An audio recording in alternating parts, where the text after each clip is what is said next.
Selamat pagi dan salam sejahtera. Berjumpa lagi kita di hari yang baru, hari Rabu 9 Jun 2021 bersama dengan saya Jonathan Ding di Sejahtera Asia, semestinya bersiaran langsung di TVS saluran 122 Astro dan juga MyTV, dan juga kita bersiaran langsung di Facebook. Jadi sekarang ni berita kawalan pergerakan, duduk di rumah jika tak ada keperluan yang penting, tak payah keluar rumah. Tapi kalau anda harus turun kerja, harus pergi ke supermarket untuk membeli bahan-bahan ataupun barang-barang keperluan, pastikan mematuhi SOP, dan ini adalah untuk kepentingan kita bersama, keselamatan kita semua. Baik guys, macam biasa kita selama 1 jam John akan menemani anda di hari Rabu ini yang sungguh indah. Jadi saya harap agar anda di rumah berada dalam keadaan yang sihat saja, di mana saja anda berada, dan kalau anda mungkin hendak keluar kerja ke, pastikan memandu dengan berhati-hati. Baik, hari ini dua topik yang menarik John akan kupaskan pada hari ini. Yang pertama mengenai siri pentalogi NanoCam bersama saudara Hafizul Muhammad Razali, iaitu merupakan pengasas NanoCam Universe, pengamal induk terapi diri Neo CBT. Tapi kita akan bersama dengan beliau secara maya, dan Sasha, rakan tugas kita Sasha, akan bersama dengan saudara Hafizul sebentar sahaja lagi. Dan untuk topik yang kedua pula, John akan bersama dengan topiknya mengenai kebebasan berseni melalui gaya solek muka bersama Odilia Yusof, ataupun lebih dikenali sebagai Hagia Sophia, juru solek pelbagai. Beliau pernah tular di media sosial sekitar tahun lepas apabila melukis potret Ketua Pengarah Kesihatan Tan Sri Dr. Noor Hisham Abdullah di muka beliau. Jadi kalau kita nak tahu lebih, ataupun kita nak tahu lebih lah, kita nak tahu mengupas lebih mengenai juru solek pelbagai ni, apakah ataupun di manakah beliau mendapat inspirasi dan sebagainya, pastikan anda teruskan kesetiaan anda bersama dengan saya hanya dalam Sejahtera Asia. Baik, seperti biasa, sebelum kita memulakan topik kita pada hari ini, saya akan kongsikan dulu perkembangan COVID-19 di Malaysia dan juga di Sarawak, dan saya akan mulakan dulu untuk perkembangan COVID-19 di Malaysia. Baik, semalam negara mencatatkan kes COVID-19 sebanyak 5,566 kes semalam. Ketua Pengarah Kesihatan Tan Sri Dr. Noor Hisham Abdullah berkata daripada jumlah tersebut 1,524 kes adalah dari Selangor, diikuti Sarawak 707 kes dan Negeri Sembilan 505 kes. Dr. Noor Hisham juga turut memaklumkan terdapat pertambahan kes kematian baharu, di mana 76 kes kematian baharu direkodkan semalam, menjadikan jumlah kumulatif kini adalah 3,536 kes di seluruh negara. Jumlah keseluruhan kes sembuh pula ketika ini adalah sebanyak 541,319 kes, di mana terdapat pertambahan sebanyak 6,962 kes sembuh semalam. Baik, kita beralih pula ke negeri Sarawak. Semalam Sarawak mencatatkan 707 kes baharu COVID-19 dengan 1 kematian direkodkan di Seri Aman, menjadikan jumlah kematian akibat jangkitan COVID-19 di Sarawak kini meningkat seramai 327 orang. Jawatan Kuasa Pengurusan Bencana Negeri Sarawak JPBNS turut berkata daripada 707 kes berkenaan, 477 iaitu 67.47% adalah daripada jumlah dikesan di 5 buah daerah iaitu Kuching, Bintulu, Seri Aman, Miri dan Song, di mana Kuching merekodkan kes yang tertinggi iaitu 247 kes, diikuti Bintulu 88, Seri Aman 53 dan Miri 46 kes. Ini menjadikan jumlah keseluruhan kes COVID-19 di Sarawak meningkat kepada 52,581 kes. Jadi dekat Sarawak masih lagi tidak menunjukkan sebarang penurunan yang drastik lagi, masih lagi di sekitar 700. Jadi orang-orang dekat Sarawak, terutama di Kuching di mana semalam mencatatkan kes yang paling tinggi, pastikan mematuhi SOP. Kalau tak ada urusan yang penting, tak payahlah keluar rumah, dan ini adalah untuk kepentingan kita bersama, kita jaga kita. Baik, ini juga saya nak kongsikan kepada penonton di mana sukarelawan perubatan diperlukan. Ini bagi membantu urusan vaksinasi di pusat pemberian vaksin di seluruh negeri di Sarawak. Jadi mungkin kalau anda merupakan seorang warga Malaysia yang bermastautin di Sarawak, berumur 18 hingga 18 hingga 60 tahun, sihat dan cergas secara fizikal dan mental, sanggup bertugas di lokasi yang memerlukan dan tak ada sejarah kontak rapat dengan kes COVID-19 dalam masa 14 hari, andalah orang yang dicari-cari untuk menjadi sukarelawan perubatan. Dan ini adalah selari dengan hasrat Kerajaan Negeri Sarawak untuk mencapai imuniti kelompok secepat yang mungkin di negeri ini. Jadi jangan risau sebab elawan dan kemudahan juga akan diberikan.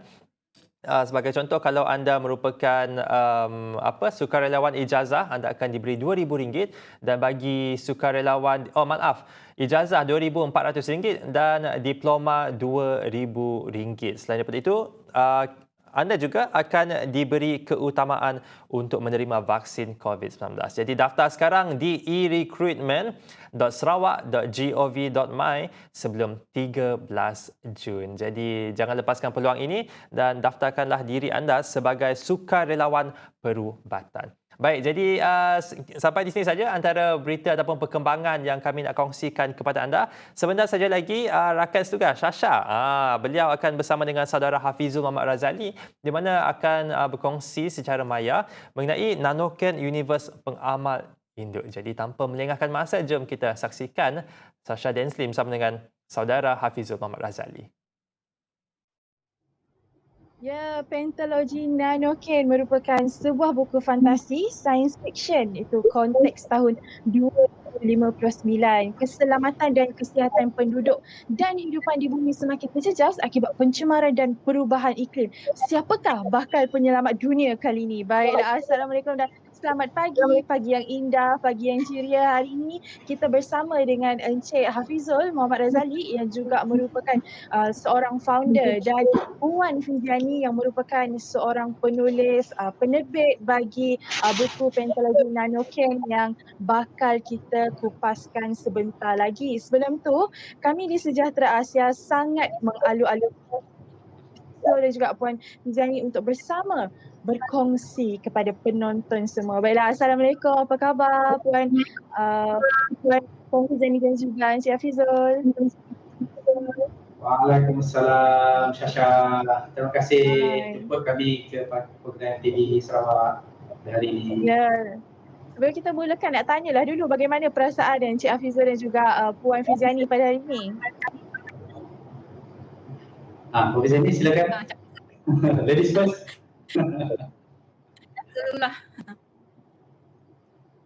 Ya, pertama sekali saya rasa bersyukur pada hari ini kerana diberi peluang untuk berkongsi sedikitlah tentang Pentologi Nanoken yang saya usahakan sejak begitu lama lah. Jadi hari ini saya sangat teruja, sangat seronok kerana dapat kongsi dengan ramai orang hari ini tentang Nanoken. Hari ini kita akan bercerita tentang buku Pentologi Nanoken, iaitu Encik Hafizul. Berapa lamakah Encik Hafizul telah mula terlibat secara aktif dalam industri penulisan sebegini? Ya, terima kasih Syasha. Sebenarnya penulisan novel ni adalah bidang baru bagi saya lah. Saya sebenarnya pelajar bahagian bidang sains kejuruteraan. Sekarang pun saya masih lagi bekerja di sebuah syarikat di Kuala Lumpur lah, berusaha di Kuala Lumpur. Jadi saya mula menulis sebagai hobi lah pada permulaan, dan konsep atau idea Nanoken, superhero punya novel ni, saya dah fikir selama sedekat. Selama 10 tahun dan dulu dah idea lah. Oh, 1 dekad. Ya. Jadi baru-baru ni saja kita berjaya terbitkan dengan penulis bestseller novel dekat Malaysia, Puan Fiziani Ahmad. Dia berjaya menyiapkan cerita ni dan menerbitkannya dalam masa tempoh 1 tahun, masa PKP. Sejak awal 2020 tu kita terpaksa bekerja dan terbitkan buku ni dalam keadaan online lah, PKP. So, jadi apakah? Ayo silakan Encik Hafizul.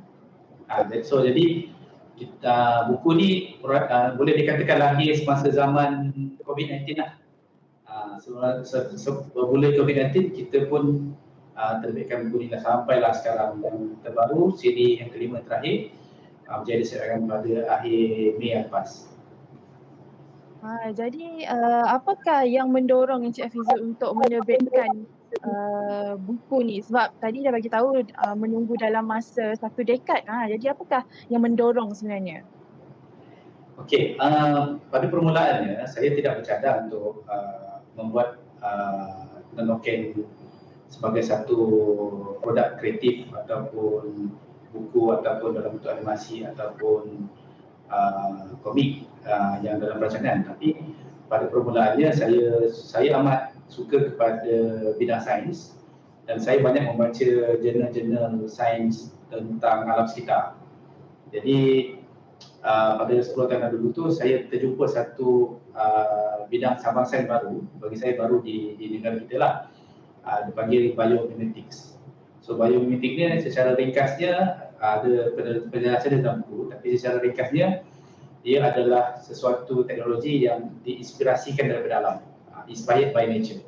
Jadi saya mengkaji cabang bidang sains tu dan saya mula tertarik dengan bidang ni sebab dia mula menjadi inovasi kepada saintis-saintis di barat untuk mencipta produk-produk kapal terbang yang baru, ambil inspirasi daripada burung hantu, sayap dia kan, teknologi sonar, ambil inspirasi daripada ikan lumba-lumba dan banyak lagi lah teknologi yang saintis barat. Jadi saya terasa dipanggil untuk berkongsi ilmu ni kepada generasi muda.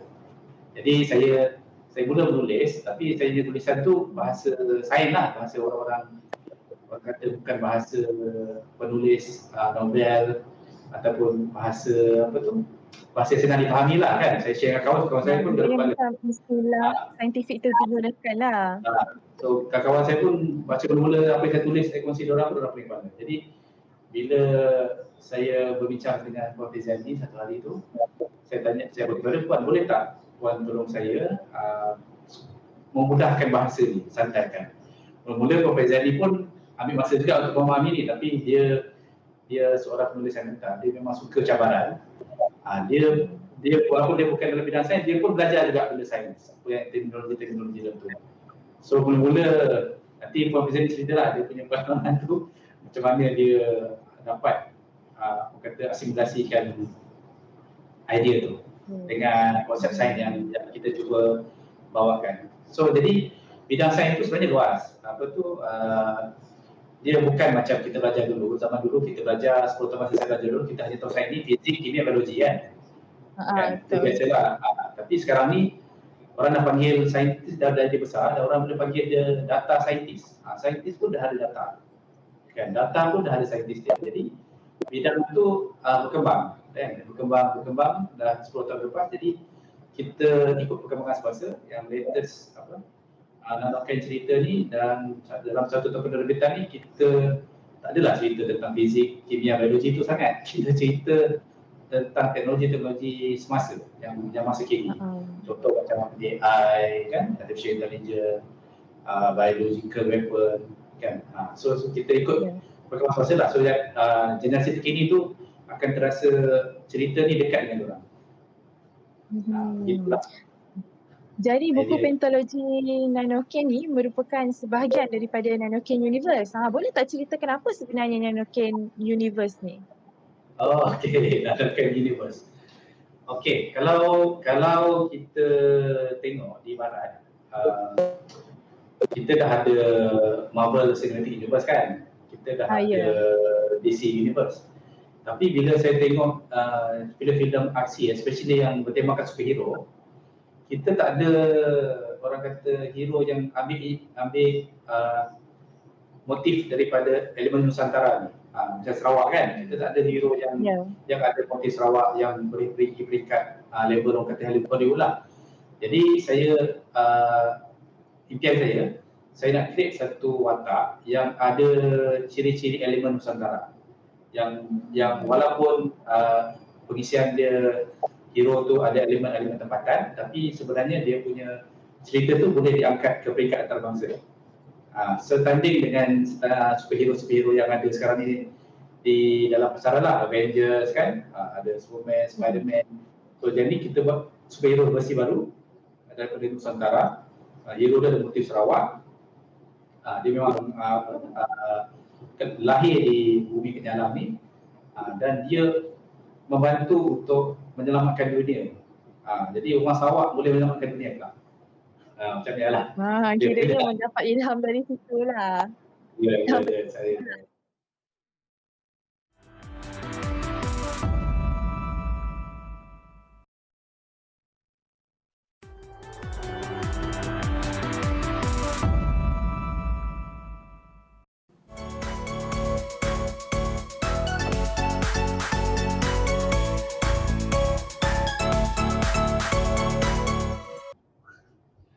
Begitulah. So jadi Nanoken Universe ni adalah satu dunia fantasi, dalam fantasi ni, di mana dalam kita tahu dalam Nusantara ni kita ada banyak cerita-cerita mistik, kita ada banyak cerita-cerita, kita pun ada superhero kita sendiri. Contoh dalam masyarakat Melayu di Nusantara ni siapa tak kenal Hang Tuah kan? Jadi kita masukkan cerita sedikit Hang Tuah dalam universe, dalam Nanoken Universe ni. Macam kenapa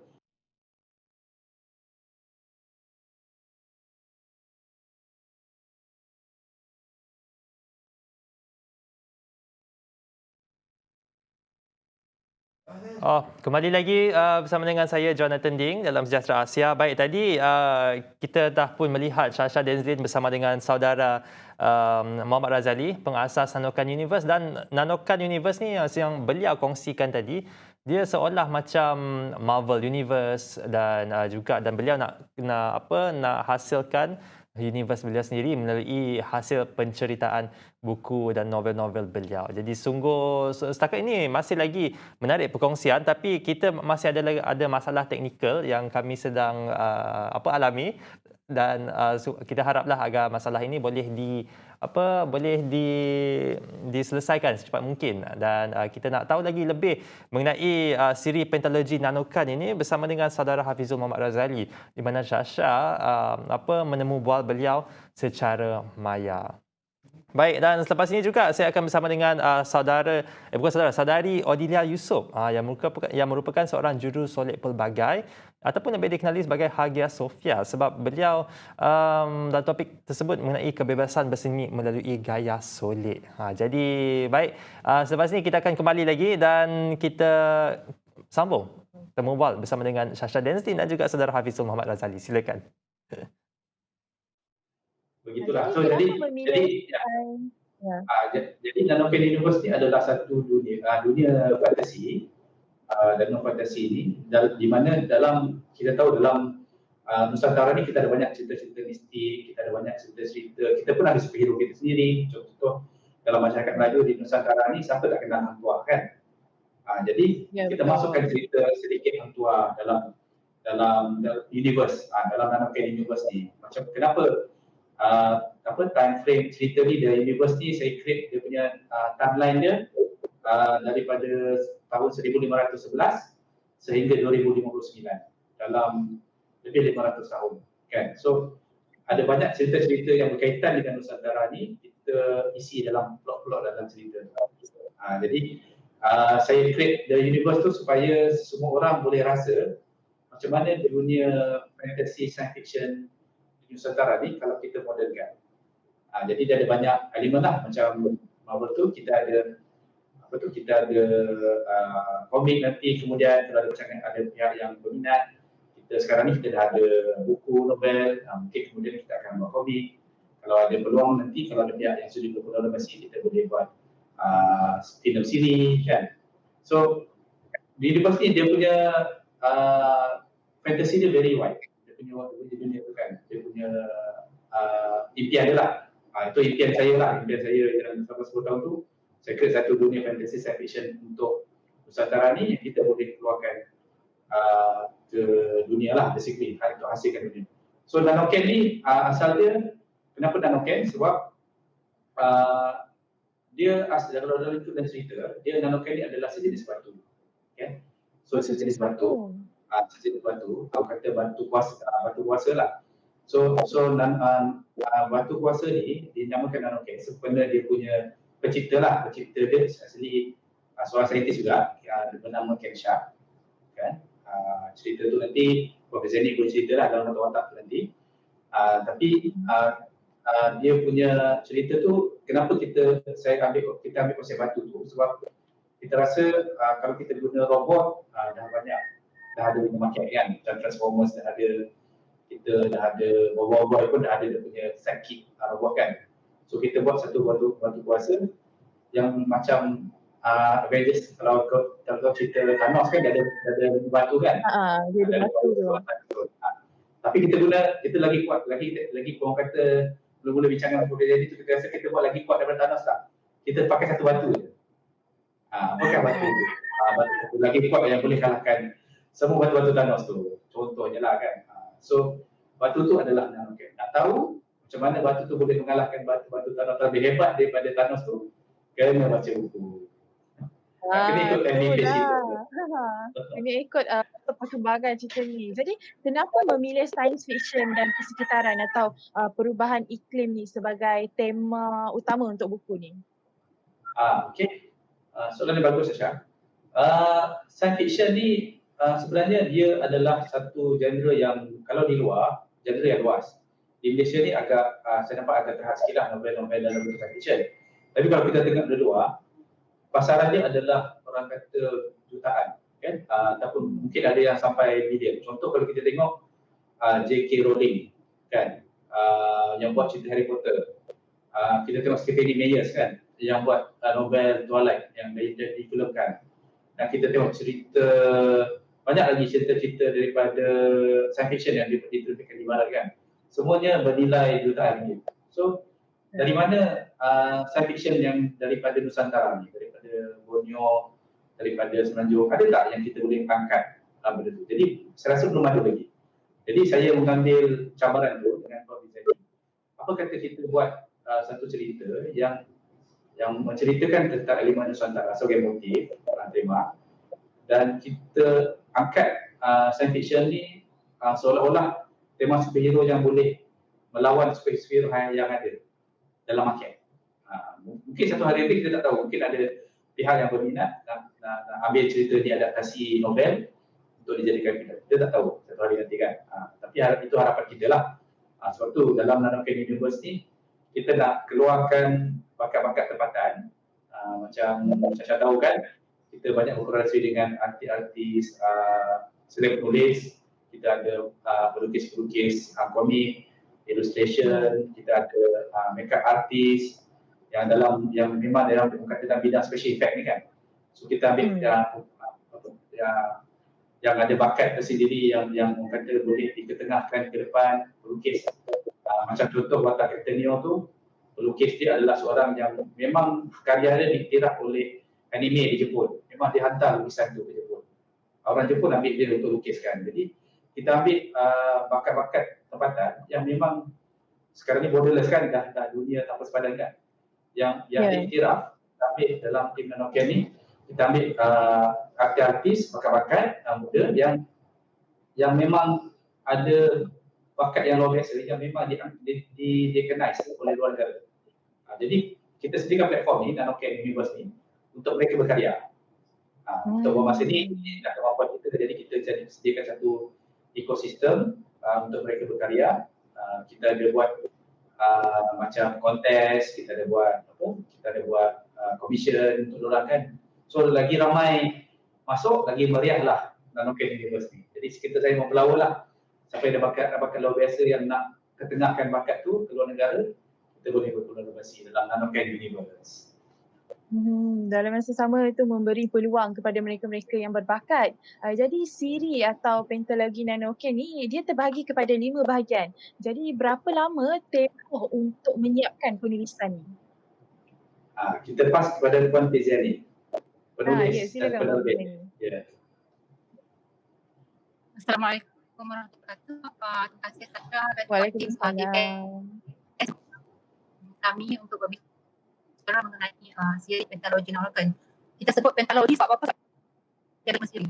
Sebab kita namakan dia pentalogi. Itu asalnya ialah Nanoken. Balik kepada soalan yang tadi, soalan pertama, proses penulisan berjalan. Ya. Secara dasarnya, penerbitan dan juga proses penulisan ni bermula daripada proses perombakan dan penyusunan. Proses itu sahaja memang seminggu.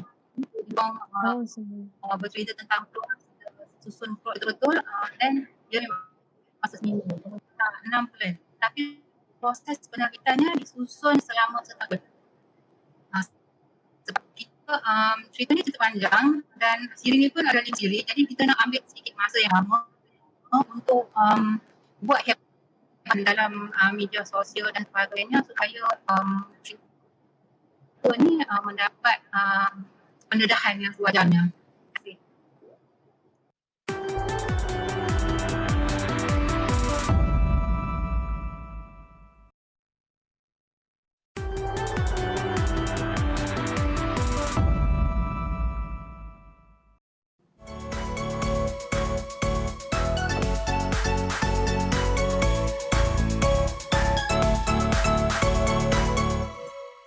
Jadi adakah setiap CD tu mempunyai kisah yang berbeza-beza ataupun dia mempunyai kesinambungan dia? Setiap siri sebenarnya dia boleh berdiri sendiri, tetapi dia ada kesinambungan. Kalau you baca siri ni kan, dia macam you berpuzzle tau. You kena baca siri ni, you dapat certain message ni. So baik baca 5 siri supaya you boleh dapat the clear picture of the story. Jadi boleh tak kongsikan beberapa karakter utama dan juga dalam buku Pentologi Nanoken ni? Sebenarnya ada ramai watak dalam siri Pentologi Nanoken ni, tapi kita 5 watak utama, iaitu 5 orang adimira dalam siri Pentologi ni. Yang pertamanya Captain Neo. Captain Neo ni nama sebenarnya ialah Neo Andra Shah. Shah, pencipta batu Nanoken. Dia kedua bulan adimira ni. Ya, jadi Encik Hafizul, apakah antara cabaran yang dihadapi oleh anda dalam menghasilkan karya penulisan? Okey, pertama sekali cabaran. Cabaran memang banyak. Ya, cabaran. Dalam menghasilkan ini. Pertama sekali saya bukan seorang penulis novel yang terkenal di tanah air. Jadi untuk saya hasilkan buku sendiri itu agak sukar sebab kita berkolaborasi dengan penulis ini. Tapi cabaran utama dalam hasilan ini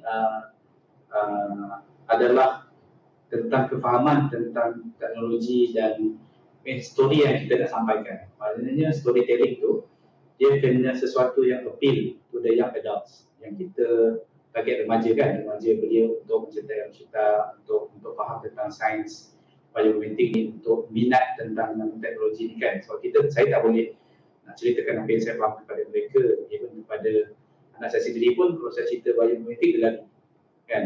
Saya pergi main game apa semua lah kan, dia tak minat buat masa ni kan. Tapi untuk membuat mereka minat tentang sains, kita kena buat sesuatu yang appeal to them. Contoh, kita buat cerita movie superhero kan. Kita buat karakter, kita buat kisah, kita buat cerita. Kita panggil storytelling kan, kita buat konsep storytelling macam dia memerlukan masa yang banyak jugalah, maksudnya memerlukan preparation yang sangat betul. Jadi juga Encik Hafizul, kita tahu juga baru-baru ni ada terdapat satu challenge yang dinamakan Nanoken MUAR Challenge. Boleh tak kongsikan sedikit mengenai pertandingan tersebut? Okey, seperti saya kata tadi, untuk menarik minat remaja atau belia dalam Nanoken ni, universiti, kita kena pelbagaikan dari segi promosi. So sebab PKP kan, kita tak dapat nak pergi book fair, kita tak dapat nak buat program-program berjelajah negeri ke negeri kan, untuk bercerita tentang dunia. Jadi kita hanya buat promosi secara online. Jadi cara untuk memikat pembaca, terutamanya belia remaja ni, kita create banyak kontes-kontes yang dalam online media lah. Kalau tengok dekat FB page tu dengan Puan Fizani, dengan saya pun banyak kontes-kontes kita buat macam kedai buku, desain kedai buku, kontes raya kan, pada raya, kontes share, like. So benda tu banyak. Dan paling besar kita buat last year is the MUA SFX Challenge lah, di mana kita minta MUA tempatan ni untuk imitasikan watak-watak dalam teknologi nanocam. Itu kreativiti mereka. Kita tak minta orang buat sebiji macam dalam gambar lah.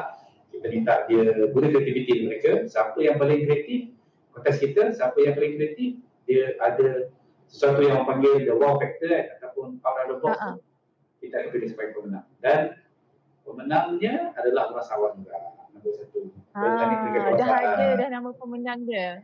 Ya, pemenang dah ada. Dan nombor 2 pun orang Sarawak juga. Nombor orang Sarawak juga. Memang berbakat orang ni. Ya, jadi orang Sarawak ni saya tengok dari segi kreativiti tu ada, dan dia punyukan platform untuk dia berkarya kan. Jadi saya tengok mereka amat berbakat, dan saya cuba angkat mereka supaya mereka rasa mereka boleh pergi jauh lagi kan. Dan sebagai batu loncatan untuk mereka pergi ke seterusnya, betul.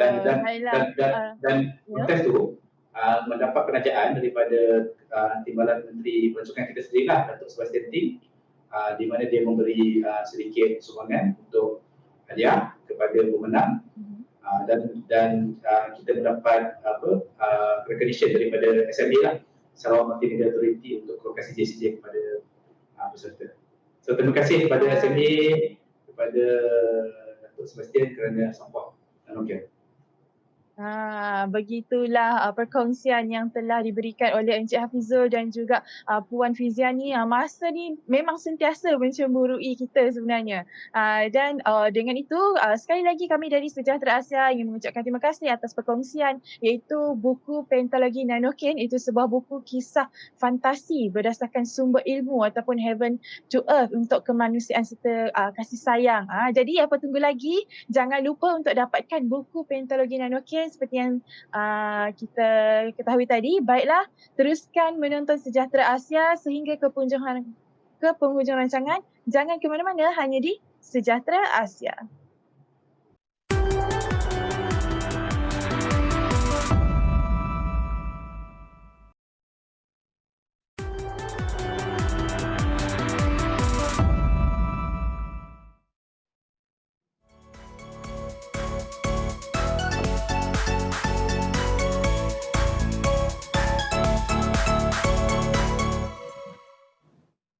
Ya, kembali lagi bersama dengan saya Jonathan Ding dalam Sejahtera Asia. Terima kasih saya nak ucapkan kepada Syasha dan Zlin dan juga yang telah pun menemu bual saudara Hafizul Muhammad Razali, iaitu pengasas Nanocam Universe yang menghasilkan siri Pentologi Nanocam, di mana ia berdasarkan fantasi dan sangat cantik penceritaan semua buku-buku, siri buku yang telah pun dikongsikan oleh beliau tadi, dan terima kasih kami ingin mengucapkan. Baik, untuk topik yang seterusnya, ini topik yang sangat menarik, di mana kita akan mengupas mengenai kebebasan berseni melalui gaya solek muka. Jadi tetamu saya yang seterusnya ini pernah tular di media sosial satu ketika dahulu tahun lepas, dari surat penghargaan kanak-kanak hinggalah gambar dan puisi. Banyak rakyat Malaysia telah pun menyatakan penghargaan mereka kepada Barisan Hadapan dan juga kepada rakyat Malaysia kerana telah pun bersatu untuk memerangi COVID-19. Walaupun sekarang ni masih juga kita dalam peperangan dengan musuh halimunan ini. Dan tetamu saya selepas ni iaitu Odiliawati Yusof, ataupun lebih dikenali sebagai Hagia Sophia, merupakan seorang jurusolek pelbagai yang berasal dari kampung Debak, Sarawak. Dan beliau tular di media sosial tahun lepas apabila telah pun melukis potret Ketua Pengarah Kesihatan Tan Sri Dr. Nur Hisham Abdullah di pipi kanannya pada tahun lepas. Jadi dengan itu kita bawakan Puan Odiliawati. Selamat pagi. Hai, apa khabar? Baik. Baik. Okey, kita nak tahu juga nama Puan, stage name Hagia Sophia. Ya. Mungkin sebagai permulaan mungkin boleh ceritakan kenapa memilih nama Hagia Sophia tu.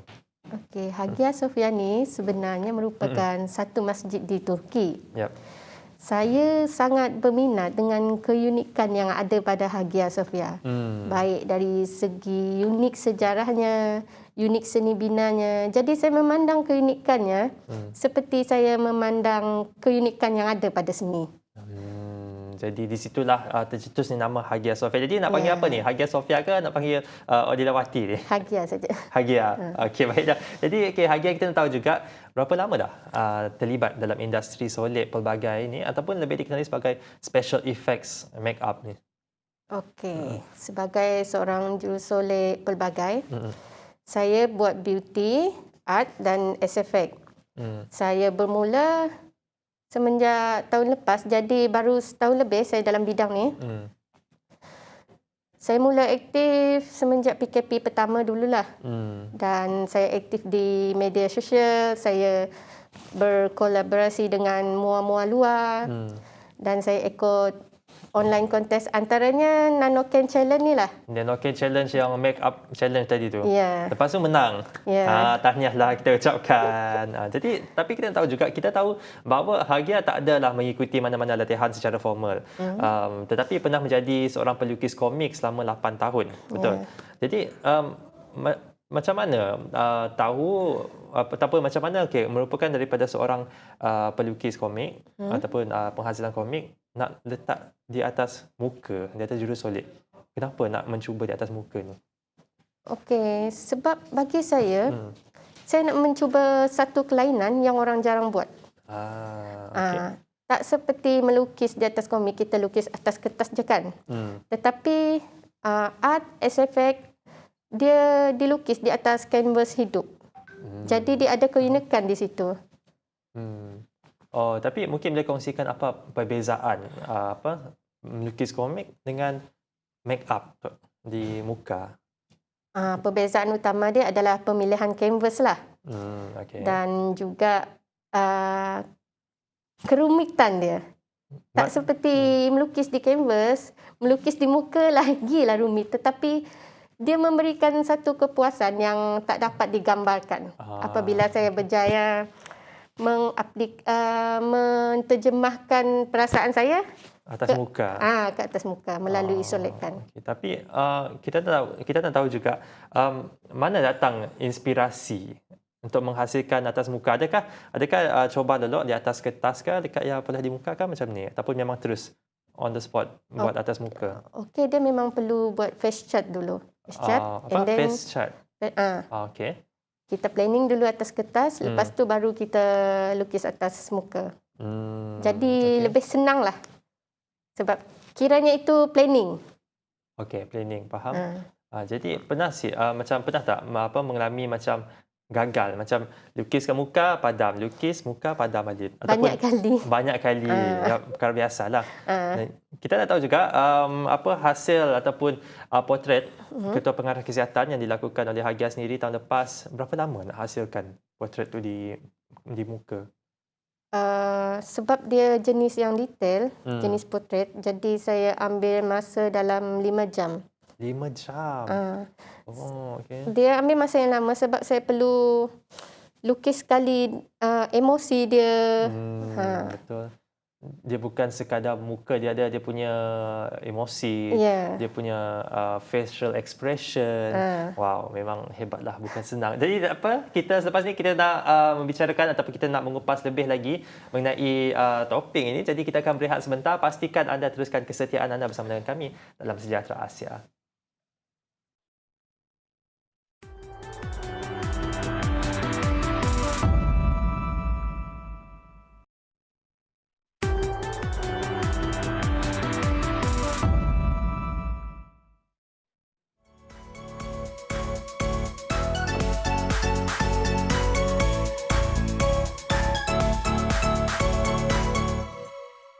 Kembali lagi bersama dengan Jonathan Ding dalam Sejahtera Asia. Terima kasih kepada anda yang masih lagi berkabus pula.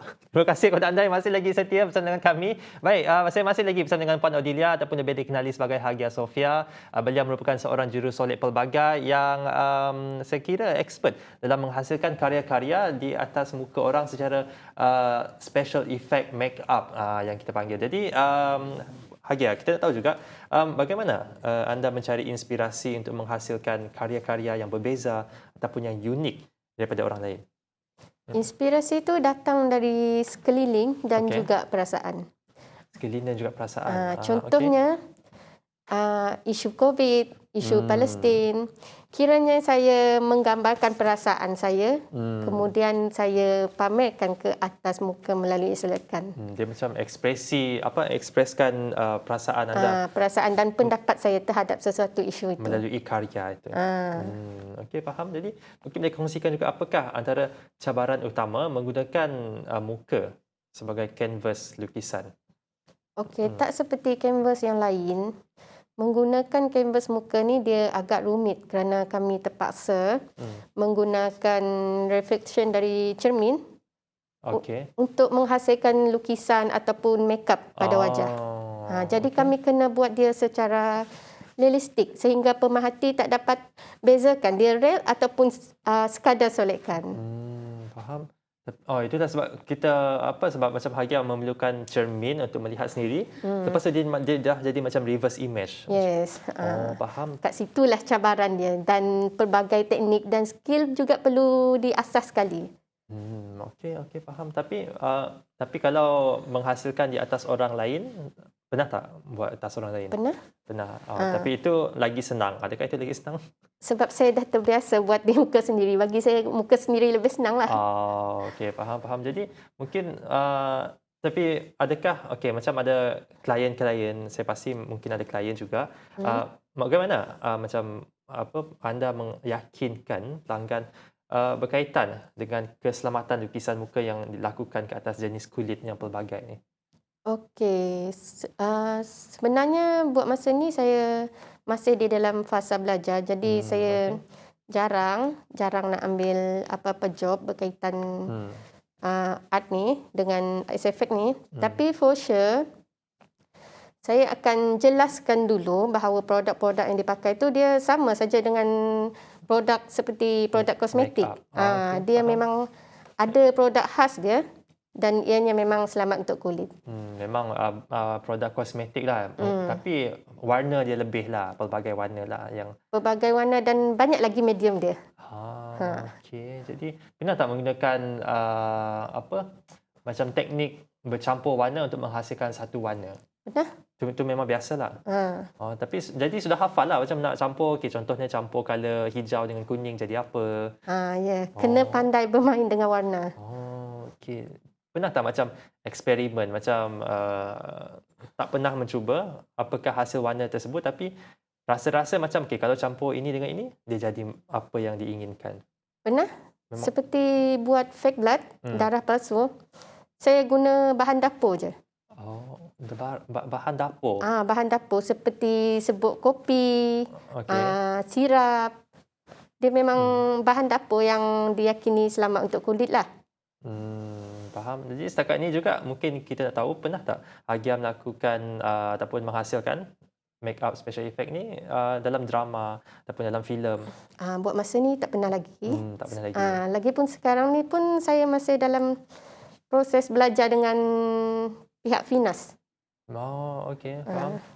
Jadi pihak Finas. Jadi mereka juga memang ada satu macam mana satu platform, bengkel dan juga kelas melalui online lah. Okey, jadi kita tahu juga berapa banyak dah lukisan yang dah dihasilkan setakat ini? Okey, bermula dari tahun lepas sehingga sekarang saya dah menghasilkan 80 face painting dan juga 7 SFX. Saya fokus more to face painting sebab saya boleh buat santai-santai je. Kalau SFX biasanya saya buat untuk kontes sebab dia memang memerlukan persediaan yang banyak dari segi idea, dari segi persediaan props. Kadang-kadang tu perlu buat prostetik juga, jadi dia makan masa berhari juga.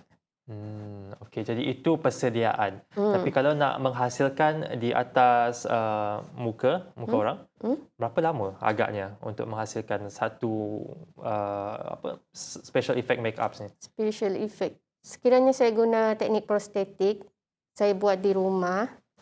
And then makan masa berhari juga untuk sediakan. Untuk applykannya tak lama. Tak lama. Dalam sejam dua macam tu. Sejam 2. Depend pada look yang kita nak buat lah. Faham. Makin rumit, makin lama. Yang rumit tu apabila melibatkan ekspresi wajah yang dikatakan tadi, itu menghasilkan wajah Ketua Pengarah Kesihatan Tan Sri Dr. Nur Hisham Abdullah mengambil masa 5 jam. 5 jam. Adakah itu macam kira one go, macam sekali buat terus macam ia hasil yang diinginkan, ataupun ada try and error juga? Ya, sebab itulah pentingnya face chart tu sebelum kita applykan ke muka. Face chart. Face chart. Adakah face chart tu nanti akan diletakkan di muka baru? Tak. Dia sekadar planning di atas kertas je. Okay, jadi kita tengok, kita tahu apa yang kita nak buat atas muka. Jadi macam mana penerimaan masyarakat ataupun masyarakat umum lah setakat ini mengenai hasil karya Hargia? Okey, Alhamdulillah ramai yang suka, ramai yang meminat. Tetapi ada juga sesetengah individu yang berpemikiran makeup tu hanya sekadar pada kecantikan. No, makeup is beyond than that. Okay. Dekat luar negara, SFX dan art ni dah advance dah. Cuma kita di sinilah ramai yang berbakat tetapi takut nak mendalami lebih lagi sebab terdedah dengan mentaliti begini. Tapi bagi saya, as long kita buat benda yang kita minat tu, dia tidak melampaui batas agama dan menyentuh sensitiviti mana-mana pihak. Tak perlu peduli dengan pandangan orang lain yang tidak membina. Buat sajalah. Jangan peduli apa orang kata. Baik, jadi kita tahu juga, Puan Hargia, apakah sikap yang perlu ada pada seorang jurusolek ini untuk dapat berjaya lah dalam kerjaya ini, dan bukan sahaja di peringkat tempatan, walaupun juga di peringkat antarabangsa. Okey, seorang jurusolek MUA, SFX, dia memerlukan sikap positif untuk terus belajar. Okey. Sebab hidup ni satu proses belajar. Kita tak boleh merasakan diri kita lebih baik dan lebih hebat dari pengkarya lain. Betul. Satu lagi, kita kena kental. Sebab seperti mana yang saya cakap tadi, kita kena berhadapan dengan mentaliti individu yang mereka jarang tengok kita buat. Benda yang orang jarang buat, kita buat. Memang akan timbul persepsi dan tuduhan yang negatif. Jadi dari situ kita kena belajarlah terima kecaman itu sebagai sesuatu yang mematangkan. Yang kena kental juga. Itulah nasihat yang diberikan oleh jurusolek pelbagai ini, Special Effects Makeup, Hargia Sofia. Terima kasih sekali lagi kerana sudi kongsi di Sejahtera Asia. Baik, jadi itu saja perkongsian kita pada hari ini, setakat hari ini. Jadi terima kasih kami ucapkan kepada anda. Jangan lupa untuk teruskan kesetiaan anda bersama dengan TVS kerana pelbagai lagi program menarik yang akan menemani anda sepanjang hari ini dan hari-hari yang akan datang. Jadi saya Jonathan Ding, sampai di sini saja Sejahtera Asia. Kita jumpa lagi di masa yang akan datang hanya dalam Sejahtera Asia. Daripada inspirasi, kami cetuskan inovasi. Bye-bye. Jaga diri, jaga SOP. Stay safe. Bye.